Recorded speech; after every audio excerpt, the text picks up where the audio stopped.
The fundamental question of political philosophy is whether there should be any state at all. Why not have anarchy?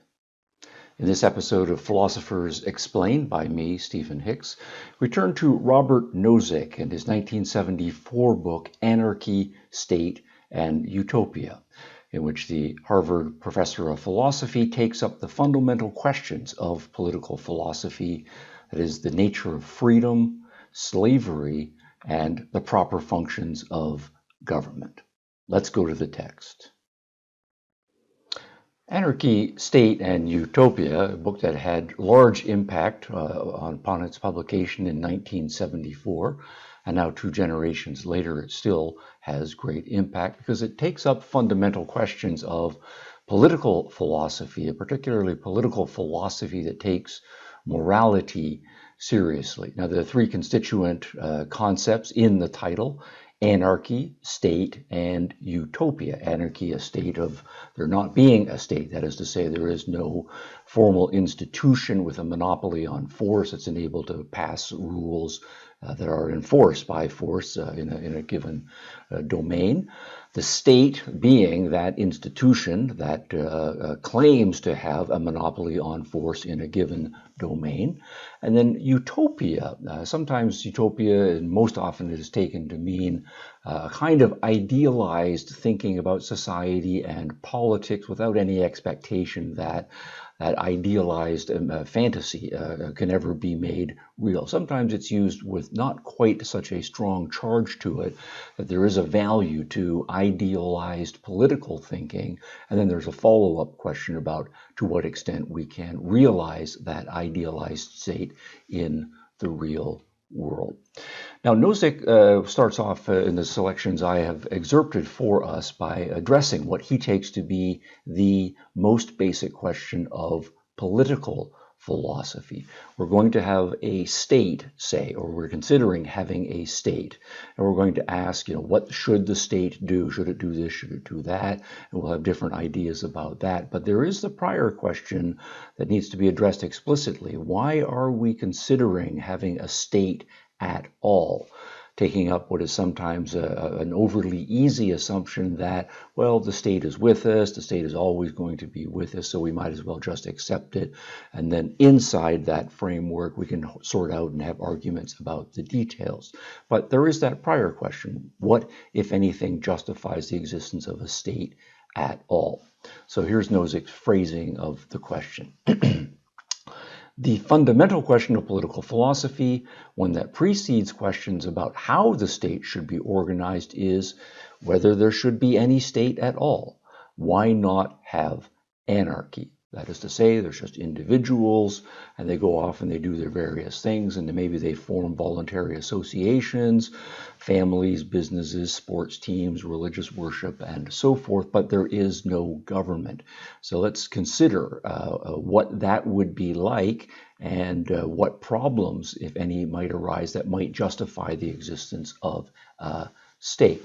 So if we're going to have a state, particularly a heavy-duty institution that has a monopoly on force, we're going to make people do certain things, or we're going to by force stop people from doing certain things, and we're going to say that everybody in this domain has to follow these rules. Well, what is this value or values that we are trying to protect or achieve that necessitates, and that's a strong word there, necessitates that we can do this only by means of a state, or best by means of a state? And there might be answers to that question. It might be that the protection of liberty requires it, or a more equal distribution of goods requires it, or that basic physical security requires it, or whatever it is, but we have to be clear what that value is that's so important that only a state, or best a state, can achieve it. And that's the fundamental question. Now, for Nozick, there's a prior question about human nature and human values that we must take up before we turn to the question of government. Government is for the people, or by the people, or is going to be inflicted on the people. Well, what is the nature of these people, the individuals for whom, or by whom, or upon whom government is to be done? And here Nozick also takes up and challenges what's very often an easy assumption that people doing political thinking enter into, a kind of soft collectivism. In some cases, of course, it's a hard collectivism, but a reification of the social or the community, right, or the people. And we use that not simply as an abstraction, as a shorthand tag for saying there's a number of individuals who have come together to make the society, or the people is made up of all of these individuals and they have their own goals and dreams and so forth. But this easy assumption that governs some significant amounts of political thinking is to say that in some sense the society is a thing, or it's a reality, or the community is a thing, or the people is a thing, an entity that has its own needs and values, and often the individual is seen as merely a fragment of, or has a role to play in this more important entity, and so on. So Nozick wants to flag this and to say that make sure that we are not doing that easy assumption off the beginning. Maybe it's true, but we're going to have to argue that before we do our politics. And Nozick makes his own position clear. He is not a socialist or a communist or a peopleist. There is no collective entity really in his more basic philosophy. There is no social entity with a good that undergoes some sacrifice for its own good. There are only individual people, different individual people with their own individual lives. So, pausing there for a moment, he was rejecting any collectivized, and sometimes it comes out even more strongly, any organic. Right, that we should understand the state as a body that's made up of different individuals that are serving different functions in that body. So you are like a skin cell, or you are like a heart cell, or a liver cell, or whatever. You have a given function, but the real entity is this body politic that we call society. And Nozick's point is to say that metaphysically, with respect to human nature and society, that is false. The unit of reality is individuals, right, with their own lives. They have their own independent organic and psychological existence, including their psychological existence, and they have their own lives. So we start off with an individualist statement of fact that is going to ground Nozickian political philosophy. Now, the value issue, if we start to say, well, there's the society and it's bigger, or it's more, or it's the real thing, and individuals exist only as functions to serve that society, then it's very easy to start thinking that we can dispose of individuals, or we can use individuals or sacrifice individuals for the good of this other social entity. So we might say, I have no problem with getting a haircut so all of those cells can go away, or I have no problem with when I wash my hands or brush my hands off, knowing that certain individuals' skin cells are going to die and no longer be part of the body politic. So if we do that, then we are entering not only into a certain metaphysical claim about individual nature versus social nature, but also setting ourselves up for certain moral claims about how individuals can be treated in society. But if individuals are the unit, and it's the individual that is the unit that has the goods, has the goals, the dreams, and so forth, then we will not be so easily thinking that society can merely use individuals for whatever its ends are. So, using one of these people for the benefit of other uses him and benefits the others, nothing more. What happens is that something is done to him for the sake of others. Talk of an overall social good covers this up. So if we say it's for the common good, and then we're thinking about the common good, this abstraction, this big entity that we call society, and we are therefore saying, oh yeah, it's going to impose costs and sacrifices on all of these individuals, but we are easy with that, or we don't pay very much attention to that. Nozick is asking us to think, no, what you are really doing is saying there are actually some people in society, probably the ones who have power right now, and they are simply using other people for their own benefit. They get the benefit, other people impose the costs, and that sloppy and even inaccurate, more fundamental philosophical thinking sets you up for that. Now, of course, there's a suggestion that it's not sloppy and it's not casual, it's intentional, and that this language of the common good is used intentionally because people want to use other people for their benefit. Picking up the Nozick quote here, to use a person this way does not sufficiently respect and take account of the fact that he is a separate person, that his life is the only life he has. So there's a fundamental good here that needs to be respected. We are each individuals. My life is mine. Your life is yours. This is the only life I have. This is the only life you have. Clear political thinking needs to start from that metaphysical claim about human nature. We are individuals, and this individualistic value claim about what a fundamental good is. He, the one that you were thinking about sacrificing for the good of the community or the good of society or for the good of the people, he does not get some overbalancing good from his sacrifice, and no one is entitled to force this upon him. Least of all a state or government that claims his allegiance, as other individuals do not, and that therefore scrupulously must be neutral between its citizens. So, on this conception, we start with individuals who have their own lives. They are the unit of reality. They also have their own values, their own goals, and that's where we start. When we then say we're going to come together and form a society, that's fine.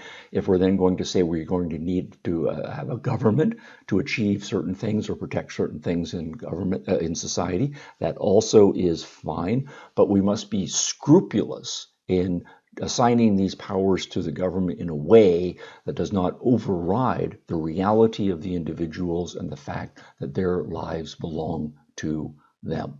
We're not going to set up a government that favors some individuals at an expense of other people as well. Now, in this section, Nozick is asking us to approach political philosophy from one kind of fundamental starting point, where we suppose that we start with individuals and we ask them to come together, or we're asking when they come together, what is going to justify them setting up this institution we call government. So we go from a state of not having a government, just individuals going about their lives, to at some point they're saying we need a government, or a government is going to be a good thing. What justifies bringing the government into existence and granting it certain powers? We can also approach political philosophy from the other end of the spectrum, so to speak. And I want to turn to a very fascinating excerpt in Anarchy, State, and Utopia called The Tale of the Slave, where instead of starting from no government and ask what justifies the existence of government, Nozick starts at the other end, so to speak, and asks us to imagine individuals in a state where there is total government, so to speak. That is to say, we have a totalitarian regime where some individuals are totally subject to other individuals. And traditional slavery, and slavery comes in many forms, so there's modern forms of slavery as well, is one such small t totalitarian form of government. One individual or one group of individuals has total mastery over, ownership over, control over, can dictate everything to the individuals who are their slaves. So someone who is a slave is someone who has no legitimate individuality in that system, no freedom, no capacity to say my life belongs to me and I'm going to do with my life what I want to do. So a totally unfree individual is a slave. And then if we add, of course, a very modern question, what is wrong with slavery? And most of us have an automatic reaction. Well, of course, slavery is wrong. Of course, slavery is morally objectionable. Of course, there should not be any slavery whatsoever. People should be free individuals, and so we exert great intellectual and practical efforts to get rid of slavery. But what exactly is slavery, and what is wrong with slavery? And if we want to say that there is something fundamentally wrong, that people should be free, what does it really mean to be free individuals. What powers can some people, one or many, legitimately have over others? And if we want to say no, that's not a legitimate power because that makes someone a slave, or that sets someone up for slavery. That's a kind of a partial slavery. That's not respecting people's individuals. So if we can take away all of the things that are enslaving or elements of slavery, then we can isolate the proper domain of freedom. And that is a big part of what Nozick's version of liberalism is. Sometimes in the modern world we call it libertarianism, but the tale of the slave is a fascinating walkthrough of this approach. So the tale of the slave, and Nozick asks us to consider a kind of thought experiment. So let's read. Consider the following sequence of cases, which we shall call the tale of the slave, and imagine it is about you. So first person, imagine what it is to be a slave. So here's your initial situation. There is a slave completely at the mercy of his brutal master's whims. He is often cruelly beaten, called out in the middle of the night, and so on. All right, so one master, one slave, and the slave has to do whatever the master says, and the master is a nasty, brutal person who does all kinds of arbitrary things and then also various kinds of sadistic things. So is that slavery? Of course, that's slavery, and that's terrible slavery. Hard to imagine anything worse than that. But let's change the scenario slightly. Step 2. Suppose your slave master is not such a bad guy. The master is kindlier and beats the slave only for stated infractions of his rules, not fulfilling the work quota, and so on. He gives the slave some free time. So two issues here. One is to say that the slave master is no longer functioning on whim. Rather, the master has said what the rules are, what the laws are, what the regulations are ahead of time, and has committed himself to saying, I'm only going to beat you and do bad things to you if you break the rules. And I'm beating you not because I'm a brute myself, but because you have beaten the rules. So there is a legalization, so to speak, or a rule of law, so to speak, that is now in place. Are you still a slave under this circumstance? I would say, yeah, of course you're still a slave, because you have to do what the master says, even if the master is clear about what the rules are. Now suppose look at the other element that Nozick introduced in here. It's not the case that the master makes the slave be at his beck and call 24 hours a day, 7 days a week, and so forth. The master, as part of his kindliness, says, you are my slave and you have to do what I want, but only, say, 90% of the time. I will give you 10% of free time, and so you're on your own. Now, even in this circumstance, we've introduced two things that have softened slavery, but it is still clearly slavery. No one is not a free individual here. Now, suppose we change the scenario a little bit. Step 3. The master has a group of slaves, and he decides how things are to be allocated among them, on nice grounds, taking into account their needs, merit, and so on. So it's not only you, it's a number of you. The master owns everything, including you and the other slaves as well. And you guys produce various sorts of things. The master takes control of those, and then he decides who's going to get what, but he doesn't do it whimsically. He does it on grounds that we think are more reasonable grounds, right? You need some medical care. This person does not need medical care, so I, the master, will expend some of my resources to get you the medical care that you need. This person's doing hard physical labor. You are doing light physical labor, so I will give this person more calories per day than I give to you, and so forth. Maybe you were more productive than that other guy over there on a given day, and so I will give you a little bit of a bonus, and so forth. So there's elements of merit, justice, desert that are being introduced into the slave situation, but you are still a slave. You are not a free person.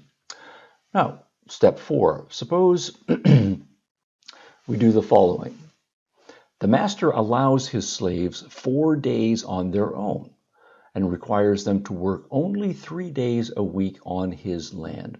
The rest of their time is their own. So here we're suggesting then that you are, so to speak, a part-time slave, that a certain amount of time you are a free agent. You can do what you want, but only then in a small majority of the time are you forced to work for the master on his land. So you could, in principle, then work hard for the 4 days for the master and then have, say, 3 days of leisure. Or you could perhaps do some sort of other career part-time on the side, and the master's not going to have control over that. In this circumstance, you have some free time. Are you a free person? Are you a free person for the 3 days, or are you still a slave for the entirety of your life? Because it's only a matter of permission, not, say, a matter of right, that you will have those 3 days off. All right, how much does the geography of the situation matter? Nozick in step 5 asks us to consider this. The master allows his slaves to go off and work in the city or anywhere they wish for wages. He requires only that they send back to him 3/7 of their wages. Now, this is, of course, introducing a notion of taxation of a sort. I'm going to put it in quotations right at this point to say, is this similar to a taxation situation where you're free to go and get a job anywhere you want in the city, in the country? You even get to choose what job you want to do, but there is some entity, this master, that controls you, that makes you give 30 or 40% of your earnings to it. And it is then going to do with your earnings that you have earned whatever it wants. It might give you some benefits. It might spend it on itself. It might redistribute it in various ways. But you are required for 3/7 of your life to work, and what you produce goes to the master or the entity.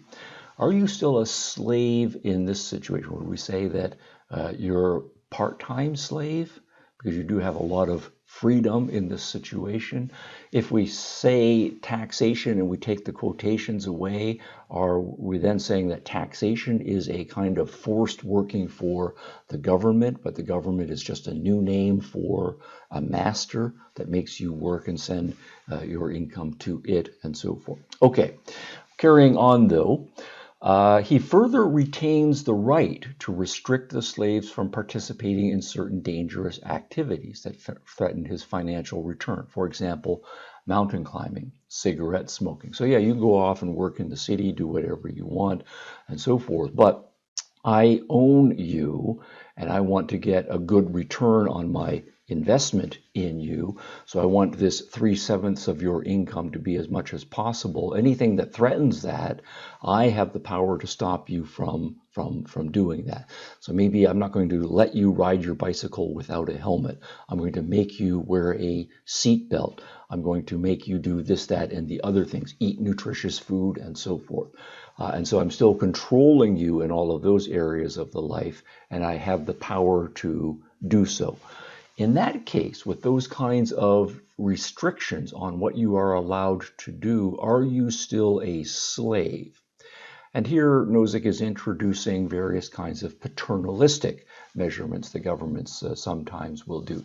You're a free person, except that the government doesn't allow you to do this, that, and the other thing. Of course, it's going to say it's for your own good. We don't think cigarette smoking is good for you, but also, of course, it is undercutting your earning power, which is to the benefit of the government that is also restricting you from doing so. So are those paternalistic kinds of regulations not a harsh kind of slavery, but are they still a slavery, perhaps a soft and well-meaning, benevolent kind of slavery? All right, scenario 6. We introduce voting.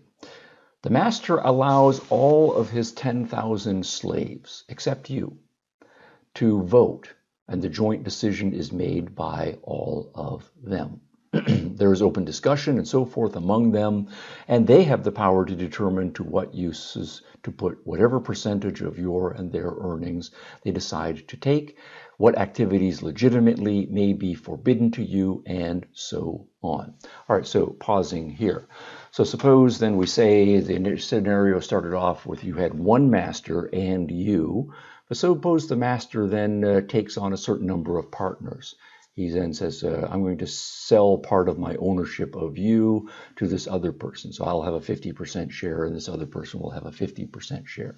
Suppose, though, I take on 9,999 other partners and we form a kind of joint stock company where we each have 1/10,000th of the ownership share, and what we own is you jointly.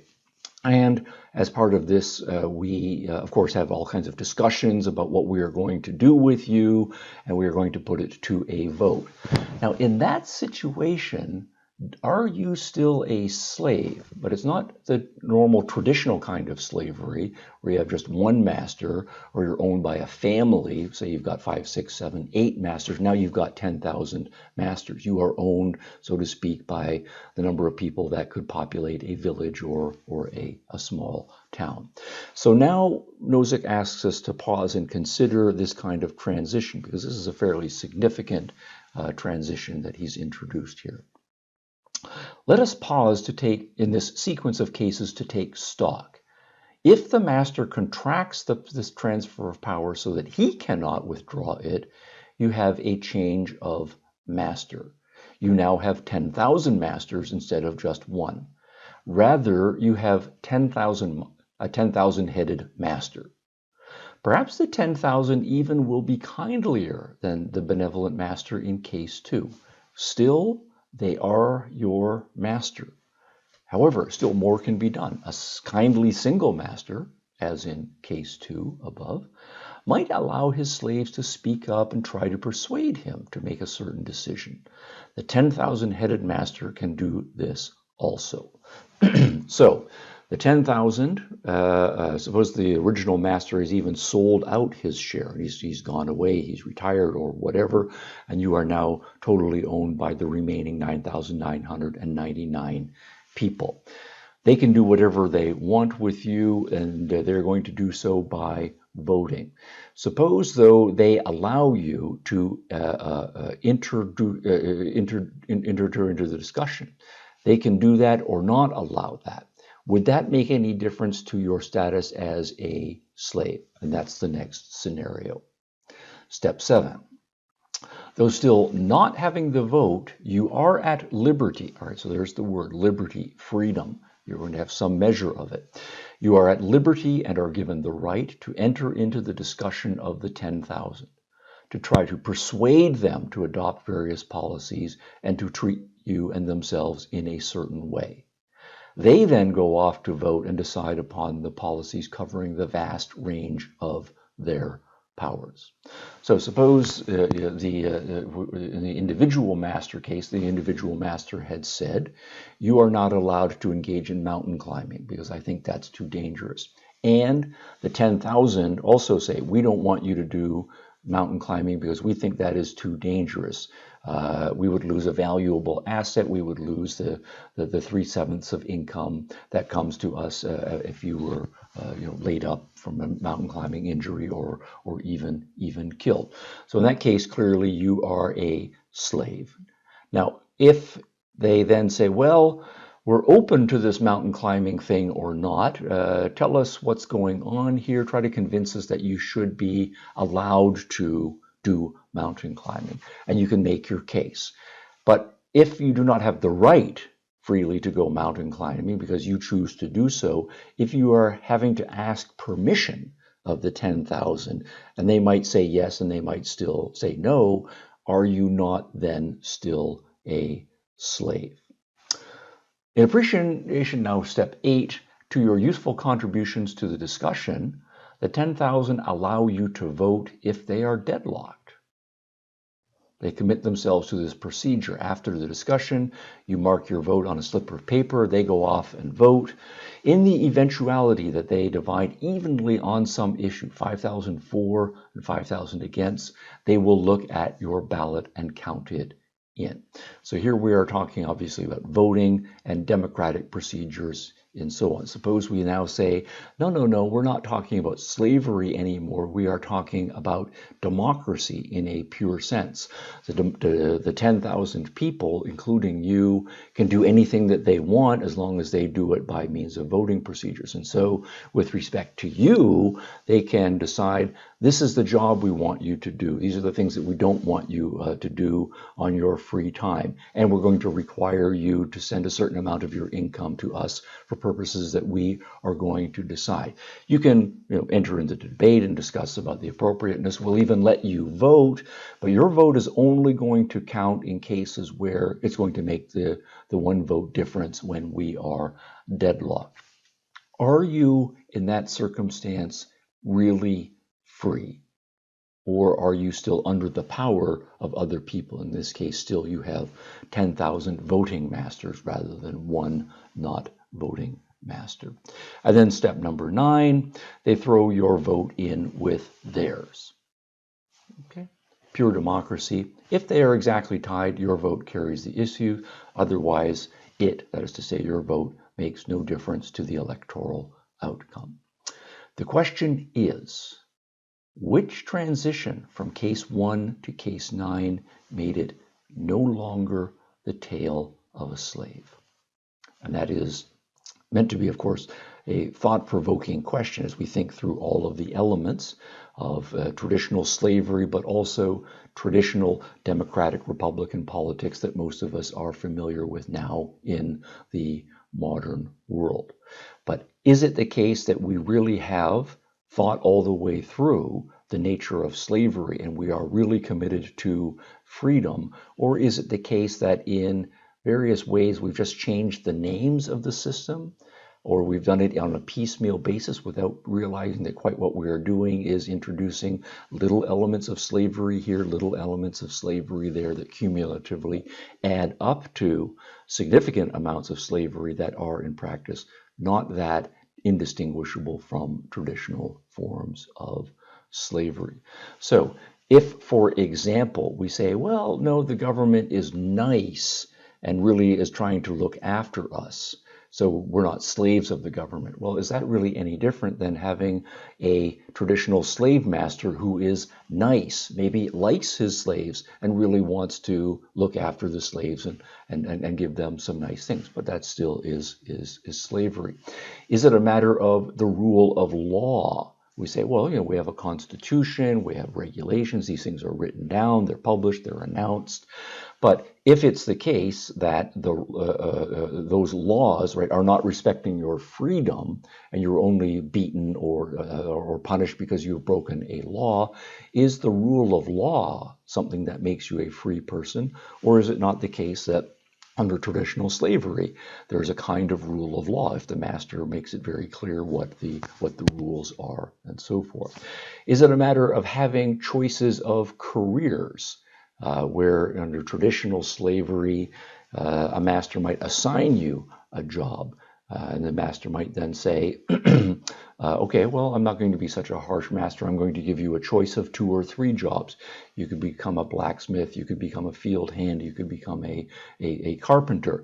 Well, the fact that you are given 3 jobs to do while still having to support the master and your earnings go to the master, you're still a slave. So is it the case then in contemporary democratic republican society where I can choose my career, but nonetheless my earnings go to the government to some significant measure? Am I still not a slave in some sense and so forth? Does it matter if the master makes me work all the time or gives me some time off? Is that not similar to the circumstance we have right now where I have to work for the government for a certain amount of time, but I still have a certain amount of time? Is the distinction between full-time slavery really relevant here, or is slavery possibly fractional or part-time? The question of taxation. if it's a matter of the government is taking a certain amount of money that I have earned by my productive efforts and spending it on itself or spending it on other things other than me, and maybe it's granting me certain welfare benefits of various sorts, but that was originally my money in the first place. Is that really in principle distinct from traditional forms of slavery, that slavery really is just a kind of 100% taxation, but of course some slave masters only taxed us 90% or 80% or 70% and so on. What about the issue of conscription or a draft? If the government, if the traditional slave master had said, no, you can go off and work in the city and I'll just stay back here on the plantation, but if I ever need you back on the plantation, you have to come. I call you, you have to come back to the plantation and do some work for me on the plantation. If the government in modern society says we're going to have a civilian draft or we're going to have a military draft, you go off and live your life and do various things. But if we, the government, say, no, you are going to go and fight in this war whether you agree with it or not, or we are going to assign you various civilian public works projects to work on for 1, 2, 3, however many years of your life, whether you want to or not, is that really any different from traditional slavery? The paternalism, if the government is saying you cannot doing certain things in your life because we think they are too risky, we are going to make you not smoke cigarettes, not smoke marijuana, not drink too much alcohol, always wear a helmet when you're riding your bicycle, etc., for your own good. And so like a mother or a father, we have the power over you, but we are still trying to do it for your own good. Well, isn't that childlike state where you are not yet a free agent, able to make your own decisions about what risks you're going to assume in your own life? Is that really fundamentally different from a slave master who is nonetheless a nice slave master who says, no, I don't think you should drink too much alcohol. It's not good for you, so I'm going to not let you drink alcohol at all. On issues of the various elements of democracy, and we might say that democracy is impotent, is it the case that being able to speak freely about political matters, to enter into the discussion, is that sufficient to make you a free person? And of course the issue of voting, but if your vote doesn't really make any difference, right? Your vote is just 1 in 10,000, and those 10,000 can outvote you and do still whatever it is that they want with you. Does pure democracy not simply mean that instead of having one master, one king, or a group of people who own you, or like an aristocracy that has total power over you, is not majoritarian democracy really another kind of tyranny, rather a tyranny of the majority? Now, this is Nozick's Tale of the Slave, an introduction to a very deep thought experiment where we are considering individuals as real, as individuals as having a moral prerogative. The fundamental value is their own life, and what should be a right to live it as they own, as they see fit. And if we are going to justify the existence of government, that is to say, we're going to move from a state of no government or anarchy to having a government doing legitimate functions, we have to specify what those powers are in a way that is still respecting the individual rights of individuals to be free. And we've also considered it from the negative end, where we start from a total amount of slavery, which we will agree from the outset is wrong and morally and politically objectionable and should not exist, and then stripping away various aspects of slavery to try to see how many of those things we have to take away in order to make the slave really a free individual.